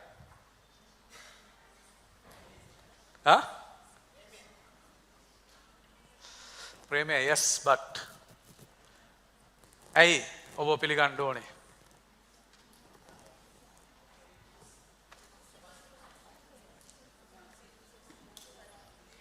කුරුසේ යේසුස් වහන්සේගේ ක්‍රියාව නිසායි ඔබ දෙවියන් වහන්සේ පිළිගන්නේ. වෙන කිසිම හේතුවක් නිසා නෙමෙයි. බලන්න අපිට ඒකවත් කියන්නවත් අපිට තාම තේරෙන්නේ නැහැ. නේ? ස්වාමිනී ඔයා මාව පිළිගන්න එකම හේතුව යේසුස් වහන්සේ මං වෙනුවෙන් කරපු පූජාව. වෙන කිසිම හේතුවක් නැහැ ස්වාමීනි. මම අද යේසුස් වහන්සේ තුල. ඒ නිසා ඔයා මාව පිළිගන්න ඕනේ. වෙන කිසිම හේතුවක් නැහැ මාව පිළිගන්න. වෙන කිසිම හේතුවක් නැහැ මාව පිළිගන්න. right? ඒක තමයි PC 2:8 අපි බැලුවා ඉස්සල්ලා. 2:8-9. උන්වහන්සේ කරුණාව ඇදහිල්ල කරුණ කොටගෙන උන්වහන්සේ කරුණාව තුළ අපි ගැලවිලා ලැබිලා තිබෙනවා. වෙන කිසිම දෙයක් නැහැ. මගේ ආත්ම විශ්වාසය යේසුස් වහන්සේ මාව ගලවලා තියනවායි කියන එකෙන් එනවා නම් මා තුළ යටාත්කම තිබෙනවා. හොඳට අහගන්න. මගේ ආත්ම විශ්වාසය යේසුස් වහන්සේ මාව ගලවලා තියනවායි කියලා විශ්වාසයෙන් එනවා නම් මා තුළ යටාත්කම තිබෙනවා. මම ගැලවීම උපයාගත්තේ නැහැ. යේසුස් වහන්සේගෙන් ලබා ගත්තා විතරයි. නමුත් ක්‍රියාවෙන් මගේ ආත්ම විශ්වාසය පැමිණෙනවා නම් මගේ ක්‍රියාව මම යේසුස් වහන්සේට ගොඩක් දේවල් කරලා තිබෙනවා. මගේ ක්‍රියාවෙන් මගේ ආත්ම විශ්වාසය පැමිණෙනවා නම් ඒ පුද්ගලයා අනාරක්ෂිතයි. විශේෂයෙන්ම ඔව් වෙලා ආත්මිකව අනාරක්ෂිතයි. මගේ ඊළඟ පොයින්ට් එක තමයි ඔබේ නෝට් එකේ. මම දෙවියන් වහන්සේගේ පිළිගැනීම මගේ යහපත් ක්‍රියාව මත පදනම් කළ විට මම ආත්මිකව අනාරක්ෂිත බවට පත්වේ. ආත්මිකව කියන එක අනාරක්ෂිත කියන වචන ලියා ගන්න. අනාරක්ෂිත කියන වචන ලියා ගන්න. right? ලියා ගන්න. මම ආත්මිකව අනාරක්ෂිත බවට පත්වේ. ඇයි? මම දන්නේ නැහැ කොච්චරක් මං කරන්න ඕනේද දෙවියන් වහන්සේ මාව පිළිගන්න. ඒ නිසා මං හැම වෙලාවම අනාරක්ෂිතව ජීවත් වෙන්නේ. ඔබ දන්නවද ආත්මික අනාරක්ෂිත පුද්ගලයෙක්ගේ තිබෙන සලකුණ මොනවද කියලා? සභාව මං කියන කාගන්න. ආත්මික අනාරක්ෂිත පුද්ගලයාගේ තිබෙන පළවෙනිම සලකුණ තමයි විවේචනය. ආත්මිකව අනාරක්ෂිත පුද්ගලයා විවේචනය කරන හැම වෙලාවම. ඒ කියන්නේ එයා හිතන් ඉන්නවා එයාගේ ක්‍රියාව පදනම් කරගෙන තමයි දෙවියන් වහන්සේ පිළිගන්නේ කියලා. එයාට විශ්වාසයක් නැහැ. එයා පිළිගත්තේ දෙවියන් වහන්සේ යේසුස් වහන්සේ කරපු ක්‍රියාව නිසා කියලා. එතකොට ආත්මිකව අනාරක්ෂිත පුද්ගලයාගේ පළවෙනි සලකුණ එයාගෙන් දකින සලකුණ තමයි අපේ අනාරක්ෂිතභාවය. මම ප්‍රශ්න කීපයක් අහන්න මට පිළිතුරු දෙන්න. ඇයි සභාව තුළ ඕපාදූප තිබෙන්නේ? ඇයි සභාව තුළ සංසන්දනය තිබෙන්නේ? අරයට වඩා මට වඩා අරයා ඇයි එයාට තැන දීලා තියෙන්නේ දැන් මේ දවස්වල? ඇයි එයා මේ බයිබලේ කියවන්නේ මේ දවස්වල? ඇයි එයා මේ ගීතිකා කියන්නේ මේ දවස්වල? ඇයි එයාද ගීතිකා කණ්ඩායමේ ඉන්නේ? ඇයි මේකේ ඉන්නේ? ඇයි මේකේ ඉන්නේ? ඇයි සංසන්දනය? ඇයි සභාව තුළ විනිශ්චය තියෙන්නේ? ඇයි සභාව තුළ විනිශ්චය තියෙන්නේ? ඔබ දන්නවද ඇයි කියලා? ආගන්න පිළිතුර. මගේ ආත්මික අනාරක්ෂිතකම නැති කරගන්න මේ දේවල් මට අවශ්‍යයි. මගේ ආත්මික අනාරක්ෂිතකම නැති වෙන්න මට අවශ්‍යයි අනිත් කෙනාගේ ඕපාදූප කියනකොට එයාව මම පල්ලයට දානකොට මට හැඟෙනවා මම එයාට වඩා හොඳයි. ඉතින් මගේ ආත්මික අනාරක්ෂිතකම නැති කරගන්නේ ඕපාදූප කතා කරලා. මම අනිත් කෙනාත් එක්ක සංසන්දනය කරලා මම ඒ වගේ නැහැ කියනකොට මට ඒකෙන් ආත්මික ආරක්ෂිතකමක් එනවා. ඒක අනාරක්ෂිතකම තියෙන නිසායි.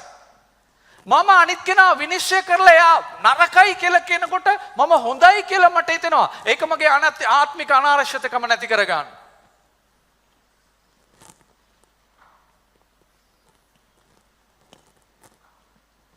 මේක මම ශක්තිමත් පුද්ගලෙක් නිසා නෙමෙයි මේ දේවල් මං කරන්නේ. මගේ දුර්වලකම තමයි මාව මේ දේවල් වලට තල්ලු කරන්නේ. මම මේම දෙයක් දාලා තිබෙනවා ඔබට. ගැටලුව කියලා දාලා තියෙනවා. බලන්න ගැටලුව කියලා.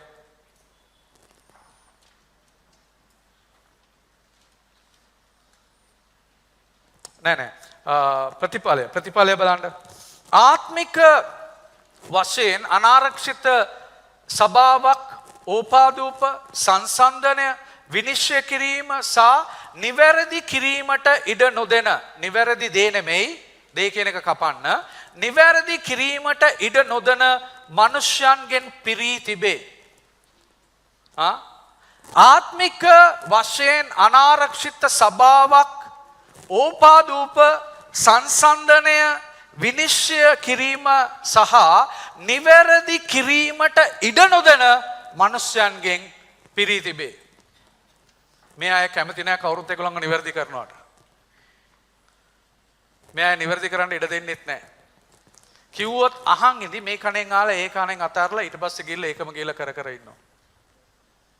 මේකට ප්‍රධානම හේතුව තමයි ආත්මික අනාරක්ෂිතභාවය. ඔවුන් පදනම් කරගෙන තිබෙන්නේ ඔවුන්ගේ ඇදහිල්ල ඔවුන්ගේ ක්‍රියාව මත. ඔවුන් පදනම් කරන් ඉන්නේ ඔවුන්ගේ ඇදහිල්ල ඔවුන්ගේ ක්‍රියාව මත. ඒ නිසා තමයි මෙවැනි ක්‍රියාවන් ඒ සභාව තුළ තිබෙන්නේ. පෙන්තකොස්ත සභාව තුළ අපි දේශනා කරනකොට ශුද්ධකම ගැන කතා කරනවා, යාඥාවේ වැදගත්කම ගැන කතා කරනවා, වෙන් වී ජීවත් වීම ගැන කතා කරනවා. අපි මේ ෆාස්ටිං නිරාහාරව ඉන්න ගැන යාඥා කරනවා, යටාත් වීම ගැන කතා කරනවා. මේ හැම දෙයක්ම වැදගත්. මම ඒ ගැන ඔබට කියන්න මේ හැම දෙයක් අපි කරන්න ඕනේ. නමුත් අපගේ ශුද්ධකම නෙමෙයි දෙවියන් වහන්සේ අපිව පිළිගන්න අපි කරන දේ. එතන තිබෙනවා ඕඩ එකක්. එතන තිබෙනවා මොනවාද? පිළිවෙලක් තිබෙනවා. ඒ පිළිවෙලේ වැරදි පිළිවෙල මම ඔබට ඉස්සල්ලාම පෙන්නන්නම්. වැරදි පිළිවෙල තමයි මේක. වැරදි පිළිවෙල කියනවා පිළිගැනීම මගේ ක්‍රියාව නිසා. දෙවියන් වහන්සේ මාව පිළිගන්නේ මං හරි ක්‍රියාව කරනකොට විතරයි දෙවියන් වහන්සේ පිළිගන්නේ. මේක තමයි වැරදි පිළිවෙල. මේක තමයි ගොඩාක් අය හිතන් ඉන්නේ. මේක මං කියන එක හොඳට තේරුම් ගන්න. අවුරුදු අන්තිම 5-6 තුල මම ගොඩාක් කතා කරන දේ මේක ඇයි කිව්වොත් මේක තමයි අපි හිතන ක්‍රමය. අපි හිතන් ඉන්නවා අදත් ගොඩාක් අය සභාවල් තුල හිතන් ඉන්නේ දෙවියන් වහන්සේ මාව පිළිගන්නේ මම යහපත් ජීවිතයක් ගත කළොත් පමණයි. මේක තමයි උන් හිතන් ඉන්න ක්‍රමය. මේක වැරදි. මේක වැරදි. සුභාරංචි පිළිවෙල මොනවද? සුභාරංචි පිළිවෙල දාන්න ඊළඟ ස්ලයිඩ් එක. සුභාරංචි පිළිවෙල. සුභාරංචි පිළිවෙල තමයි ක්‍රිස්තුස් වහන්සේ මාව පිළිගත් නිසා, එයා මාව පිළිගත් නිසා මම කීකරු වෙනවා. මම යාපත් වෙනවා. ඔබ හැම කෙනෙක්වම ක්‍රිස්තුස් වහන්සේ පිළි අරගෙන ඉවරයි. ඔබගේ ක්‍රියාව නිසා නෙමෙයි. යේසුස් වහන්සේ කුරුසිය බොයුනෙන් කරපු දේ නිසා. ඔබට තව දුරටත් ඔබ ක්‍රියා කරන්නේ යේසුස් වහන්සේ දෙවියන් වහන්සේ ඔබ පිළිගන්න ඕන නිසා නෙමෙයි. ඔබ අද ක්‍රියා කරන්නේ දෙවියන් වහන්සේ ඔබ පිළිගත් නිසායි. ඒකයි වෙනස. ඔබ අද යහපත කරන්නේ දෙවියන් වහන්සේ ඔබ පිළිගත් නිසායි. ඒකයි වෙනස. ඒකයි වෙනස. පිපිදීම එන්නේ යන්නේ නැහැ. දෙවියන් වහන්සේ මාව පිළිගන්නේ මගේ ක්‍රියාවෙන් කියලා ක්‍රියා කරන් ඉන්න සභාව තුළට පිපිදීම එන්නේ යන්නේ නැහැ. පිපිදීම එන්නේ යන්නේ දෙවියන් වහන්සේ ඔබ පිළිගත්තයි කියන ඒ සත්‍යතාවය ඔබේ හදවතේ පිරීලා ඔබට ඒ ප්‍රේමය අත්දැකලා ඔබ ඒ තුල භුක්ති විඳිනකොට තමයි පිපිදීම එතනින් එන්නේ යන්නේ. ඒ නිසා මේක ඉතාමත් වැදගත්. කොරියා පිපිදීම ගැන මම ඔබට ගිය සතියේ කතා කරනකොට මම කිව්වා ඒ කොරියා පිපිදීම වෙච්ච වෙලාවේ ඉස්ලාම එතනට නායකෙක් නැකිట్లా ඔහුගේ පාපය කියන්න පටන් ගත්තා. ඔහු පාපය කිව්වේ ගැලවීම ලබන්න නෙමෙයි. ඔහු පාපය ප්‍රකාශ කරේ ඔහු ගැලවුණු නිසායි. ඔහුට ස්ථිරකමක් තිබෙනවා, ආරක්ෂිත බවක් තිබෙනවා. මට බය නැතුව මට මේක කියන්න පුළුවන් කියලා ඔහුට ඇඟුනේ ඇයි? ඔහුගේ ගැලවීම ස්ථිරයි. ඔබගේ ගැලවීම ඔබට ස්ථිරද?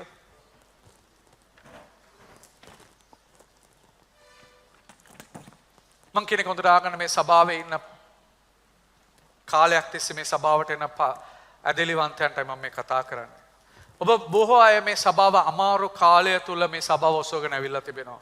ඔබ මේ සභාව වෙනුවෙන් යාඥා කරලා තිබෙනවා. ඔබ මේ සභාව වෙනුවෙන් ගෙවීම් කරලා තිබෙනවා. බොහෝ ගෙවීම් කරලා තිබෙනවා. ඔබ මේ සභාවට සේවය කරලා තිබෙනවා. ඔබ මේ සභාවට දීලා තිබෙනවා. ඔබ මේ සභාව අතහැරලා ගියේ නැහැ. ඔක්කොමලා අතහැරලා යනකොට මේවා ඉතාමත් වැදගත් දේවල්.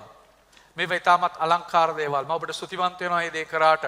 හැබැයි මම කියන එක ආගන්න. ඊට වඩා ලස්සන දෙයක් මම අද ඔබට කියන්නම්. දෙවියන් වහන්සේ ඔබව පිළිගත්තේ ඔබ මේ දේවල් කරපු නිසා නෙමෙයි. දෙවියන් වහන්සේ ඔබ පිළිගත්තේ ඔබ යේසුස් වහන්සේ තුල ඉන්න නිසායි. දෙවියන් වහන්සේ ඔබ පිළිගත්තේ ඔබ මේ දේවල් කරපු නිසා නෙමෙයි. දෙවියන් වහන්සේ ඔබ පිළිගන්නේ ඔබ යේසුස් වහන්සේ තුල ඉන්න නිසායි. හරි? උන්වහන්සේ ඔබට ප්‍රේම කරනවා. ඒ නිසා තමයි ඔබට මේ දේවල් කරන්න පුළුවන් උනේ.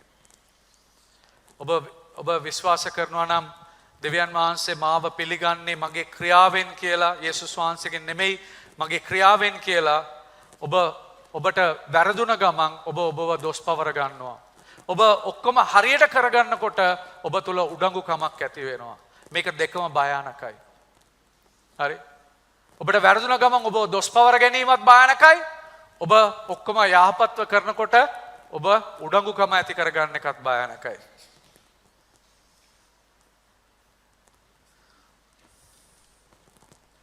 මම ඔබට ඉස්සෙල්ලා කිව්වනේ අනාරක්ෂිත කිතුණුවෙක්ගේ ලක්ෂණ ඇවිල්ලා විවේචනය කියලා. ආරක්ෂිත කිතුණුවෙක්ගේ ලක්ෂණය මොනවද කියලා ඔබට මම කියන්නද?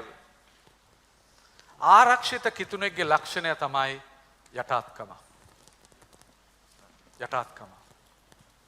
අපිට පළවලින් කියන්න පුළුවන් කිතුණුවෙක් අනාරක්ෂිතද ආරක්ෂිතද කියලා. ආරක්ෂිත කිතුණුවෙක්ගේ එයා ඇවිල්ලා කවදාක්වත් සමහරක් වෙලාවට අපිට ආරක්ෂිත නැති වුණාම සමහරක් දේවල් කරන්න බෑ. හරි? නිකන් හරි කියමුකෝ මොනවා හරි ටොයිලට් එක ගිහිල්ලා හොදන්න කියපුවම මොනවද හිතන්නේ මට කියන්නේ ටොයිලට් හොදන්න කවුද ඔයා දන්නවද මම කවුද කියලා? අනාරක්ෂිතයි.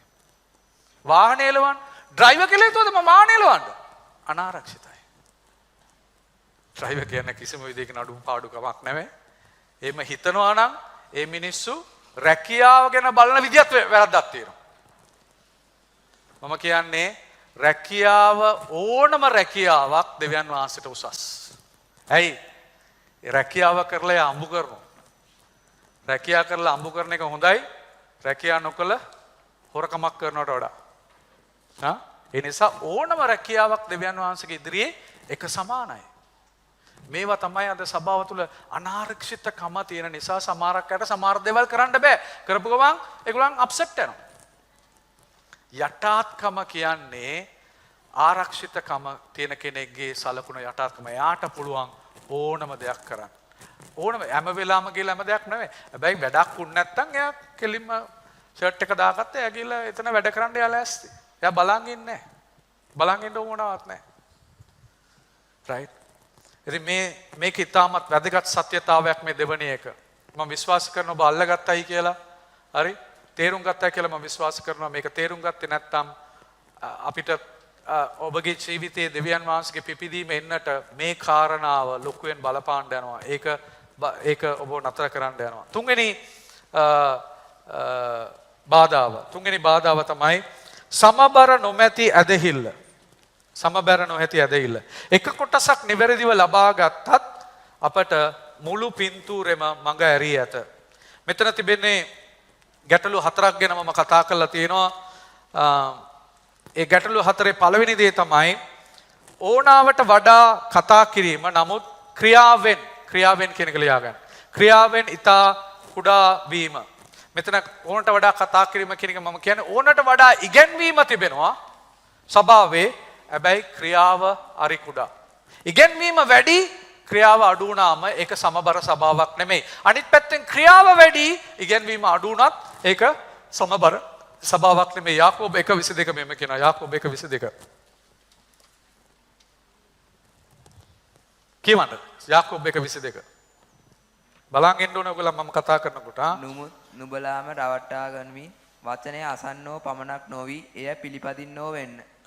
නමුත් නුඹලා රවටා ගැනීමෙන් වචනය අසන්නෝ පමණක් නොවි එයා පිළිබඳින්නෝ වෙන්න ඕනේ. හරි? වචනේ අසල වැඩක් නැහැ ඒක ක්‍රියාවට දැම්මේ නැත්තම්. එහෙනම් සමබර නැති ස්වභාවයේ වචනය ගොඩක් උගන්වනවා හැබැයි ක්‍රියාව නැහැ. එහෙම නැත්තම් ක්‍රියාව තියෙනවා. ක්‍රියාව කියලා යනවා වචනේ නැහැ. දෙක එකක්. right?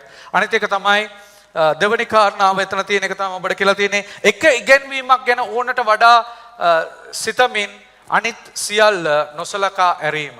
සමහරක් අය ඉන්නවා අන්තිම කාලේ ඉගෙනවීම යේසුස් වහන්සේගේ දෙවෙනි පැමිණීම විතරයි බයිබලයේ තියෙන්නේ ඒගොල්ලන්ට. වෙන මොකුත් නැහැ. මේ කාලේ සමහරක් අය ඒක පස්සේ දුවනවා. දෙවෙනි පැමිණීමේ අන්තිම කාලය ඒ ඉගෙනවීම විතරයි. සමහරක් අය යනවා තවත් ඉගෙනවීම් තියෙනවා. එක ඉගෙනවීම් තියෙනවා. තව කණ්ඩායමක් ඉන්නවා ඒගොල්ලන් ඇවිල්ලා ප්‍රොෆෙටවරු විතරයි ඒගොල්ලන් ඉගෙන ගන්න ප්‍රොෆෙටවරු විතරයි. සමහරක් අය ඉන්නවා මේ නමස්කාරය විතරයි ඒගොල්ලන් ඉගෙන ගන්න. වෙන මොකුත් ඉගෙන ගන්න නැහැ. හරි? මේ වගේ එක ඉගෙනවීමක් අල්ලගෙන අනිත් ඒවා ඔක්කොම අතහැරලා යන එකත් අපිට ඒක සමබරයක් නැහැ. එවැනි තැනකට දෙවියන් වහන්සේගේ ක්‍රියාව එන්න බෑ. අපි හැම දෙයක්ම සමබරව ඉගෙන ගන්න ඕනේ. මුළු බයිබලයේම අපි ඉගෙන ගන්න ඕනේ. එක දෙයකට විතරක් වැඩි ඉඩ නොදී හැම දෙයක්ම අපි ඉගෙන ගන්න ඕනේ. ඊළඟ කාරණාව මෙතන කියලා තියෙන්නේ අපි බොහෝ වැඩසටහන් සකස් කර විට දෙවියන් වහන්සේට ලියා ගන්න ඉඩස දෙවියන් වහන්සේට අවශ්‍ය දේ ගැන ඇසීම අමතක කිරීම. මෙතන මම කතා කරන්නේ සමහරක් සභාවල් වැඩසටහන් වලින් පිරීලා වැඩසටහනෙන් පස්සේ වැඩසටහනක්. ඒගොල්ලන් ගොඩාක් සැලසුම් දානවා. දැන් සැලසුම් දාන එක වැරදි කියලා මම කියන්නේ නැහැ. සමහරක් සභාවල ඔක්කොම සැලසුම් තමයි. මේ ස්ටේජ් එකට ආපු වෙලාව ඉඳලා විනාඩි 5යි ඔයාලට මේක කරන්න පුළුවන් බෑලා එන්න ඕනේ. ඊළඟ එක්කෙනා ඊට පස්සේ යනවා. එහෙම ඔක්කොම ලස්සනට වෙනවා. හැබැයි සුද්ධාත්මයන් වහන්සේට වැඩ කරන්න බෑ එතන.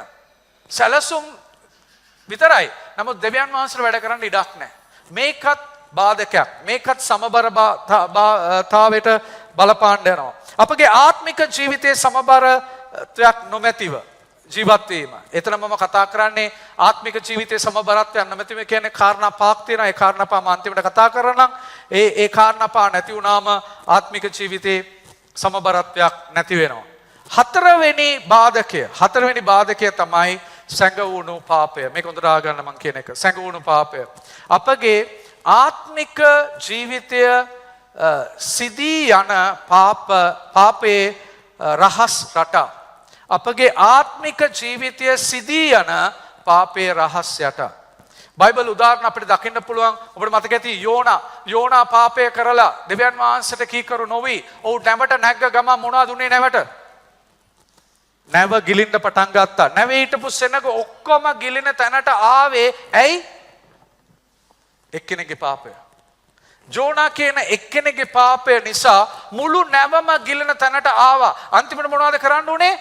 ජෝනාව උස්සලා මූදට දාන්න උනා ඒ නැව බේර ගන්න. නේද? එක්කෙනෙක්ගේ පාපය මුළු නැවටම බලපෑවා. ඒ වගේම අපිට බලන්න පුළුවන් තව උදාහරණයක් තිබෙනවා. ඔබට බලන්න පුළුවන් ආකාන්ගේ පාපය. ජොෂුවා 7 වෙනි පරිච්ඡේදයේ තියෙන ආකාන්ගේ පාපය. ඔවවිලා ඉස්රායල් ජාතිකේ ඔවවිලා සටනට යනකොට දෙවියන් වහන්සේ කිව්වා තවත් රටවල් එක්ක සටන් කරනකොට ඒ රටේ තිබෙන කිසිම දෙයක් ආය අරගෙන ඉන්න එපා කියලා තිබුණා. නමුත් ආකාන් මොනවද කරේ? අර රටේ තිබිච්ච වටිනාම දේ අරගෙන ඇවිල්ලා ඔහුගේ ගෙදර ඉස්සරහා බලක්කාරලා ඒක වලලා තිබුණා. ඊළඟ වතාවට ඒ ඉස්රායල් අමුදාව සටන් කරන්න යනකොට මොනවද උනේ? සටනේ ඒගොල්ලන් පෙරදෙනවා. ජොෂුවා දෙවියන් වහන්සේගේ ඉදිරියට ගිහිල්ලා යාඥා කළා අහනවා ස්වාමීනි ඔයා නේද අපිට යන්න කිව්වේ? ඇයි දැන් අපි පරදින්නේ කියලා අහනකොට දෙවියන් වහන්සේ දුන්න පිළිතුර මොනවද? ඔයාගේ කඳවුරේ පාපය තිබෙනවා. ඔයාගේ කඳවුරේ පාපය තිබෙනවා. ඊට පස්සේ දෙවියන් වහන්සේ එලිදරව් කරනවා ආකාන්ගේ පාපය. එතනට ගිහිල්ලා ඒ ආරල එළියෙන් ගත්තයින් පස්සේ ආකාන් එතන මැරෙනවා. ඒක නැති වුණාන් පස්සේ තමයි ආයි ඉස්රායල් ජාතිකයන්ට දිනන්න පුළුවන් වුණේ. මම මෙතන ඉතාමත් බරපතල දෙයක් කතා කරන්නේ. එක්කෙනෙක්ගේ පාපය එයාගේ පවුලට බලපාන්න පුළුවන්, එයාගේ මිතුරන්ට බලපාන්න පුළුවන්, මුළු සභාවටම බලපාන්න පුළුවන්. අපි ඔක්කොමලා සභාවේ එක ශරීරයක් කියන එකේ අර්ථය මොනවද කිව්වොත් අපි එකිනෙක කෙනාට සම්බන්ධයි. ඒ සම්බන්ධව සිටින නිසා අපි එක්කෙනෙක්ගේ පාපය මුළු සභාවටම බලපානවා. මුළු සමාජයටම බලපානවා. හරි? මම ගිය සතියේ කතා කරා අද තියෙන පාපවල්. ලිංගික පාපවල් වලින් මිනිස්සු සැඟවෙලා ඉන්නවා. මුදල් වලින් පාපෙන් මිනිස්සු සැඟවෙලා ඉන්නවා. ඒ වගේම බලය කෑදරකමේ පාපය, මුදල කෑදරකමේ පාපය, මෙවැනි පාපවල මිනිස්සු සැඟවෙලා ඉන්නකොට ඒක මුළු සභාවට බලපානවා. මම ඔබට මේම ප්‍රශ්නයක් කාලා තියෙනවා. මම ඇසිය යුතු ප්‍රශ්නේ බලන්න ඉතලා දාලා තියෙනවා. මගේ රාස්ගතික පාපය මගේ පවුල මත, මිතුරන් සභාව මත පැමිණෙන්නට නියමිත දෙවියන් වහන්සේගේ ආශිර්වාදයට වළක්වනවාද? ගීතාවලිය 139:23-24 මගේ හදවත සොයලා බලන්න ඔබට එරෙහිව මම ක්‍රියා කරලා තියෙනවද කියලා දාවිත්තුමා අහනවා. සත්‍යතාවය එක් පුද්ගලයෙක්ගේ එලිදරව් නොකළ පාපය මුළු ප්‍රජාවටම ලියා ගන්න, මුළු ප්‍රජාවටම බලපෑම් ඇති කළ හැකිය. එක් පුද්ගලයෙක්ගේ එලිදරව් නොකළ පාපය මුළු ප්‍රජාවටම ඊඩස ලියා ගන්න, මුළු ප්‍රජාවටම බලපෑම් ඇති කළ හැකිය. right? පස්වෙනි බාධකය, අන්තිම බාධකය. පස්වෙනි බාධකය මේක තමයි කියන්නේ. පස්වෙනි බාධකය හැඟීම් වැරදි ලෙස ඇසිරවීම. පෙන්තකොස්ත සභාවල් හැඟීම් බර සභාවල්. දැන් මේකේ වැරද්දකුත් තියෙනවා, හොඳ දෙයක්කුත් තියෙනවා. සමහරක් අය මට මෙහෙම ඇවිල්ලා කියන පාස්ටර් අද වර්ෂිප් එක නම් හරි සෞතුයි යා. මම ඒතර අහනවා ඇයි කියලා ආපු ගමන් ඒගොල්ලන් දෙන පිළිතුර වලද මට හැඟුන්නේ නැහැ පාස්ටර් අද වර්ෂිප් එක. මට හැඟුන්නේ නැහැ අද. ඒකයි සෞතු. හැංගෙනවා කියන්නේ මොනවද? වර්ෂිප් එක සෞත් වෙන්න බෑ හැඟුන් නැති වුණාම. වර්ෂිප් එක සෞත් වෙන්න පුළුවන් වර්ෂිප් නායකයා කියනකොට සත්‍යතාවයක් කියන්නේ නැතුව ඒ කරපේකේ වචනේ කියපු එකේ වචනෙන් අඩුපාඩුවක් තියෙනවා නම්, බොරුවක් තියෙනවා නම්, එහෙම නැත්නම් ඒ වර්ෂිප් ලීඩර් ඇවිල්ලා හරි ජීවිතයක් නැතුව එතනට ඇවිල්ලා කරනවා නම් ඒ වගේ දේවල් බලපාන්න පුළුවන් වර්ෂිප් එකට. හැබැයි හැංගීම කියන එක කාරණාවක් කරන්න බෑ. හැංගීම කියන එක අපි ගොඩාක් යන්නේ හැංගීම් හොයාගෙන. සමහරක් අය කියනවා පාස්ටර් අර සභාවට ගියාම නියමයි පාස්ටර්, ලයිට් තියෙනවා, මේක තියෙනවා, සද්දේ තියෙනවා, පාස්ටර් ගොඩාක් හැංගෙනවා පාස්ටර් මට ඒ සභාවේ. හරි? ඒක තමයි ඒ වගේ කරලා තියෙන්නේ. ඔබ හැඟීම් බරව පාලනය කරන්න ඔබගේ හැඟීම් මැනිපුලේට් කරන්න කියන්නේ ඔබගේ හැඟීම් වැරදි ලෙස පාවිච්චි කරන්න තමයි මේ ස්වභාවවලම අදලා තියෙන්නේ.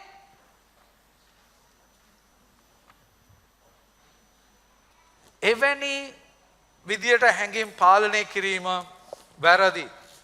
හරි? මේන් අදහස් වෙන්නේ සත්‍යතාව ඉදිරිපත් කිරීම වෙනුවට හැඟීම් අවස්වීමට ක්‍රම භාවිතා කිරීම. වැදගත් දේ නම් පිපිදීම අප හැඟීම පෙන්වනවාද යන ගැන නොවේ සැබෑ පිපිදීම හැඟවීම් බරයි කඳුළු තියෙනවා එතන ප්‍රීතිය තිබෙනවා ශක්තිමත් හැඟීමක් තිබෙනවා හැබැයි සත්‍යතාවය අපි ප්‍රකාශ කරනකොට ඔබගේ හදවත නිකම්ම හැඟීම් වලින් ප්‍රතිචාර දක්වනවා හැබැයි අපි ඔබගේ හැඟීම් පෙළඹුවේ නැහැ අපි සත්‍යතාවය ප්‍රකාශ කරා ඔබගේ හදවතට සත්‍යතාවය ගියාම ඔබගේ හදවත තුලින් තමයි ඒ හැඟීම් ආවේ බලන්න වැරදි මාර්ග සහ නිවැරදි මාර්ග වැරදි මාර්ග මිනිස්සුන්ට හැඟෙන ආකාරයට පැවසීම එහෙම නැත්නම් ඔබට දැන් මේ ආකාරයෙන් හැඟෙනවාද කියන එක ඔවුන්ව හැඟීම් වලින් තමයි අපි පොළඹවන්නේ හැබැයි නිවැරදි මාර්ගය සත්‍යතාවය ඉදිරිපත් කිරීමෙන් සහ අදවත් වලට ප්‍රතිචාර දැක්වීමට ඉඩ දීම එහෙම නැත්නම් දෙවියන් වහන්සේගේ හමු වීමෙන් හදවත් ස්වභාවිකම චලනය වේ. ස්වභාවිකම ඒකට පිළිතුරු දෙනවා හදවත. මේක තමයි හරි මාර්ගය. අපි සත්‍යතාවය දෙනවා ඒගොල්ලන්ගේ හදවතට ඒක ගියාම ඒගොල්ලන් ඒකට පිළිතුරු දෙන්නේ හැඟීම් වලින්. ඒකට ප්‍රශ්නයක් නැහැ. හරි? හැබැයි අපිට බෑ ඔබ හැඟීම් අවුස්සන්න. සමහරක් සභාවවල ප්‍රධානම දේ තමයි හැඟීමට තමයි ඒගොල්ලන් ක්‍රියා කරන්නේ. හැඟීම ඇල්ලුවොත් ඔබට හොඳ හැඟීමකින් ඔබ ගෙදර යනවා නම් ඔබ හිතනවා අද දෙවියන් වහන්සේ ක්‍රියා කරයි කියලා. ඒක තමයි වැරදි දේ. රයිට්? අන්තිමට මම ඉවර කරන්නම් මේක කියලා. මේ එන සතියේ මම මේක ගැන අරගෙන කතා කරන්නම්. බාධක ඉවත් කළ විට සභාව තුල මෙවැනි කරුණු පහක් තුලින් සාමාන්‍ය වර්ධනයක් අසාමාන්‍ය වර්ධනයක් එකකින් අපිට බලන්න පුළුවන් මේ කරුණු පහවම. රයිට්? මේ කරුණු පහ තමයි ගැඹුරු බයිබලානුකූල ඉගැන්වීමක්. ඒ ඉඩසෙල ලියා ගන්න ඉගැන්වීමක්. ගැඹුරු බයිබලානුකූල ඉගැන්වීමක්. බලවත් නමස්කාරය දෙවැනි කාරණාව. තුන්වෙනි කාරණාව සමීප සහභාගීත්වය. හතරවෙනි කාරණාව බය නොමැතිව සුභාරංචිය ප්‍රකාශ කිරීම. පස්වෙනි කාරණාව අවශ්‍යතා ඇති අයට ඇති අයව රැක බලා ගැනීම. අවශ්‍යතා ඇති අයව රැක බලා ගැනීම. right ප්‍රධාන දේ නම් මම කියලා තියෙන නෝට් එකේ මේ කරුණු පහම එක සමානව සභාව තුල ඇති කළ ඇක්කේ ශුද්ධාත්මයන් වහන්සේට කියන එක ලියා ගන්න. ශුද්ධාත්මයන් වහන්සේට පමණයි. ඒක අන්ඩර්ලයින් එක ලියා ගන්න. ශුද්ධාත්මයන් වහන්සේට පමණයි. හරි? මේ ගැන මම ඊළඟ සතියේ කතා කරන මේ කාරණා පහ ගැන ඒ නිසාම වෙලාව ගත කරන්න යන්නේ නැහැ. මේ කාරණා පහම ඒ ප්‍රිපිදීම තියෙන සභාවත් තුල තියෙන කාරණා පහ. අපි දැක්කා කාරණා පහක් අපි බාධක නතර කරන්න ඕන කාරණා පහ සභාව තුල තියෙන්න ඕන කාරණා පහ මේ කාරණා පහ. අපි ඊළඟ සතිවල මේ කාරණා ගැන කතා කරමු. නමුත් අද මම ඔබගෙන් ප්‍රශ්නයක් අහන්න කැමතියි. මේක තමයි ඔබගේ පෞද්ගලික ප්‍රතිචාරය කියලා තියෙනවනේ. අදාළ කර ගැනීම. එතන බලන්න මගේ ජීවිතේ දැන් මට වැඩිපුරම පෙනෙන්නේ පහත දේවල් වලින් කුමන බාධකයද? කුමන බාධකයද? පළවෙනි එක මම අත්‍යවශ්‍ය විශ්වාසයන් තනින් එලී නොසිටීම. හරි? අත්‍යවශ්‍ය විශ්වාසයන්ට තනින් එලී නොසිටීම. තදින් එලී නොසිටීම. හරි? තදින් එලී නොසිටීම. හරි? ඊට පස්සේ ක්‍රිස්තුස් වහන්සේගේ විශ්වාස කිරීමට වඩා මගේ ක්‍රියාවන් විශ්වාස කිරීම දෙවෙනි එක. නැත්තම් අධ්‍යාත්මික අසම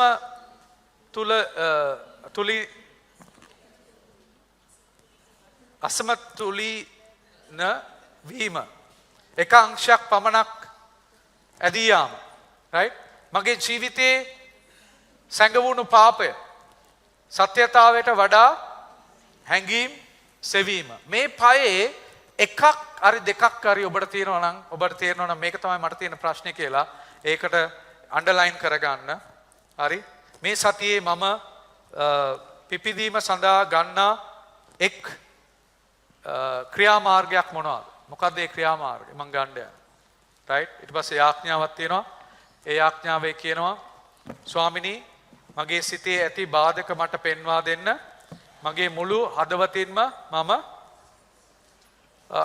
ඔබ වහන්සේ සෙවීමට මට උපකාර කරන්න. ඔබගේ බැසේ ඒමෙන් අපගේ සභාව වසන්න. මේක තමයි යාඥාව. රයිට්. ඉතින් මම ඉල්ලන දේ මේක තමයි. මේ සතියේ පෞද්ගලිකව ඔබ මේකත් එක්ක ගනුදෙනු කරන්න ඕනේ. මොකද්ද ඔබේ ජීවිතේ තියෙන බාධකය කියලා තේරුම් අරගෙන ඒකත් එක්ක ගනුදෙනු කරන්න. ඒ වගේම සභාවට යාඥා කරන්න විශේෂයෙන්ම මේ බාධක පහ සභාවෙන් ඉවත් වෙන්න ඕනේ කියලා යාඥා කරන්න පටන් ගන්න. හරි? මේ බාධක පහ ඉවත් වුණොත් තමයි ඒ ස්ථානය සූදානම් වෙනවා දෙවියන් වහන්සේ බැසෙන්න පුළුවන් ස්ථානයක් හැටියට.